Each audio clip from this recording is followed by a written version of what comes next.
Donc, pour tracer une droite, il suffit 2 points.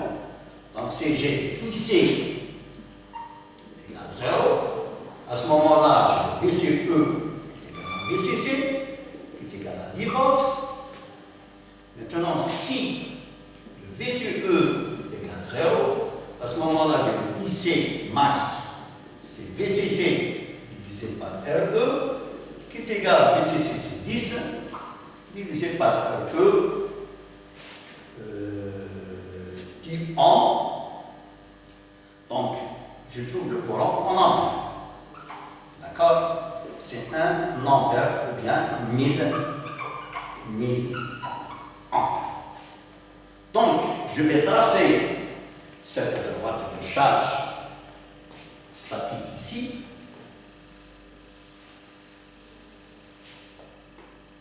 Donc, ici, vous avez IC, là vous avez VCE. Bon, on trace comme je vais à peu près. Donc là, c'est 10 volts, c'est VCC. C'est 10 volts. Et là, vous avez IC max, qui est égal à 1000 milliampères. D'accord? Et le point de fonctionnement, ça vous donne 100 et 9. Donc 9, à peu près, elle est quelque part là-bas. C'est 9. Ça, c'est VCE1. Donc c'est 9. Et le courant, IC1, elle est là. C'est 100 000. Donc ça, c'est IC1. Et ça, c'est le point de fonctionnement 1. Maintenant, on va écrire l'équation de la droite de charge dynamique. Pour écrire l'équation de la droite de charge dynamique, il faut faire un schéma simplifié du montage précédent en dynamique. C'est-à-dire, on avait ici notre circuit qui est constitué d'un transformateur de charge RL. Donc, je vais le faire schéma équivalent en BF, schéma simplifié, c'est-à-dire le condensateur c'est un court-circuit en BF, en dynamique.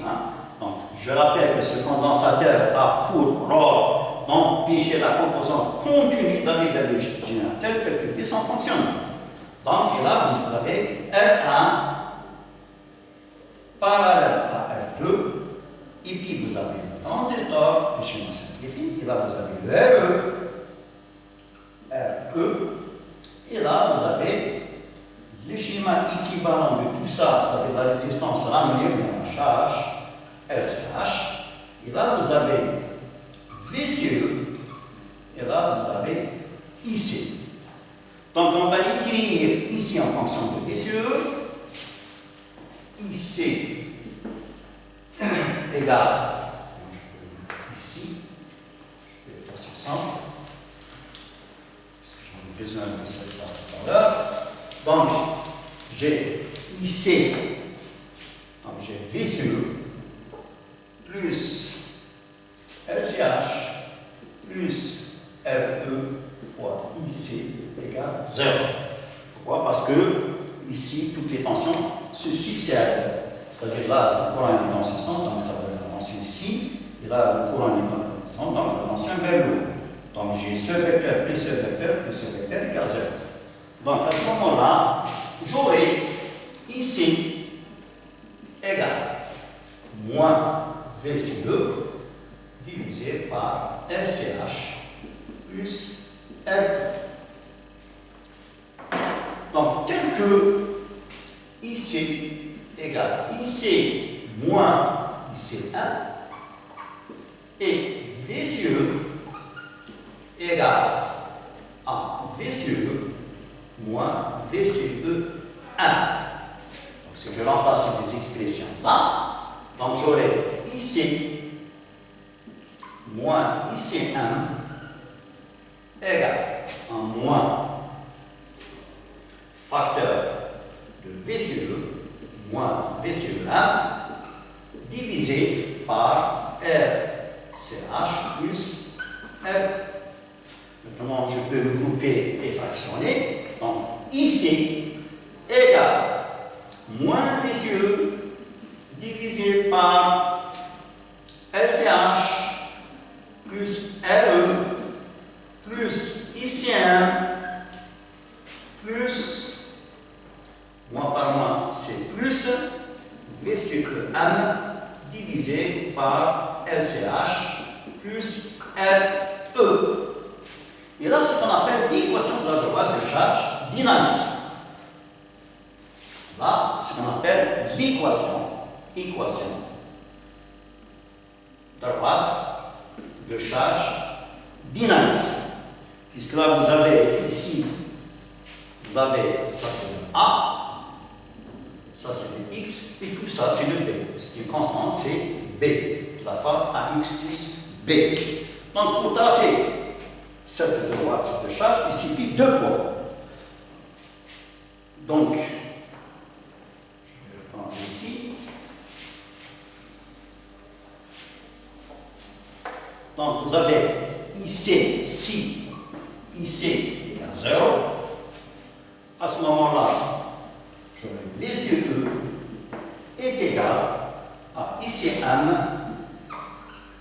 facteur de LCH plus RE, d'accord, plus VCE. Donc, si IC égale 0, donc là, l'équivalent en même dénominateur, que je transporte de l'autre côté.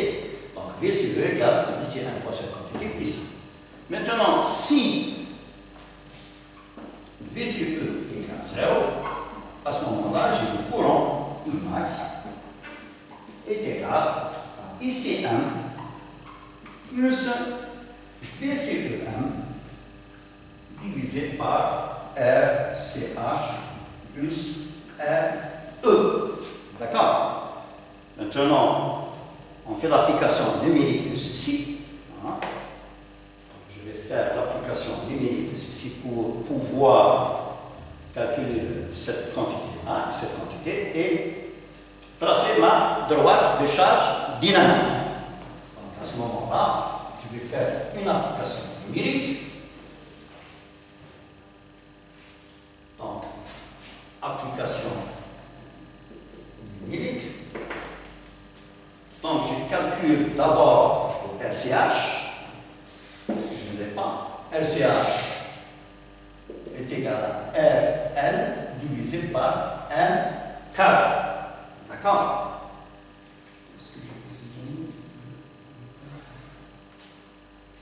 Transformation. J'ai oublié aussi de vous donner pour l'application numérique le rapport de transformation. Donc là, vous ajoutez pour l'application numérique M égale à 1 sur 5. D'accord? J'ai oublié de vous donner le rapport de transformation. M égale 1 sur 5. Donc, le RL, c'est donné, je vais voir ce droit. Ce droit en divisé par M au carré, 1 sur 5 au carré. D'accord? Donc, si vous voulez, si vous faites l'application numérique de ça, donc ça vous donne 3 fois 5 fois 5, 25 sur 1 qui est égal à 75 ans. Maintenant, je fais l'application numérique ici, puisque j'ai tous les données. Donc, j'ai VCE est égal. Ici, 1, c'est 5 fois 100 fois IB1, c'est 100 fois 1 facteur. Le LCH, c'est soit je laisse ça en milli et la résistance en kilo, ou bien l'inverse, je vais mettre le courant en ampère, donc multiplié par 10 puissance 3, et les résistances en ohm. Donc le LCH c'est 75, plus le RE c'est 10, plus le VC1 c'est 9, ce qui vous donne, là c'est 10 puissance moins 1, facteur de c'est 85, plus 9. Donc là, ça vous donne 8,5 plus 9, ça veut dire 17,5 volts.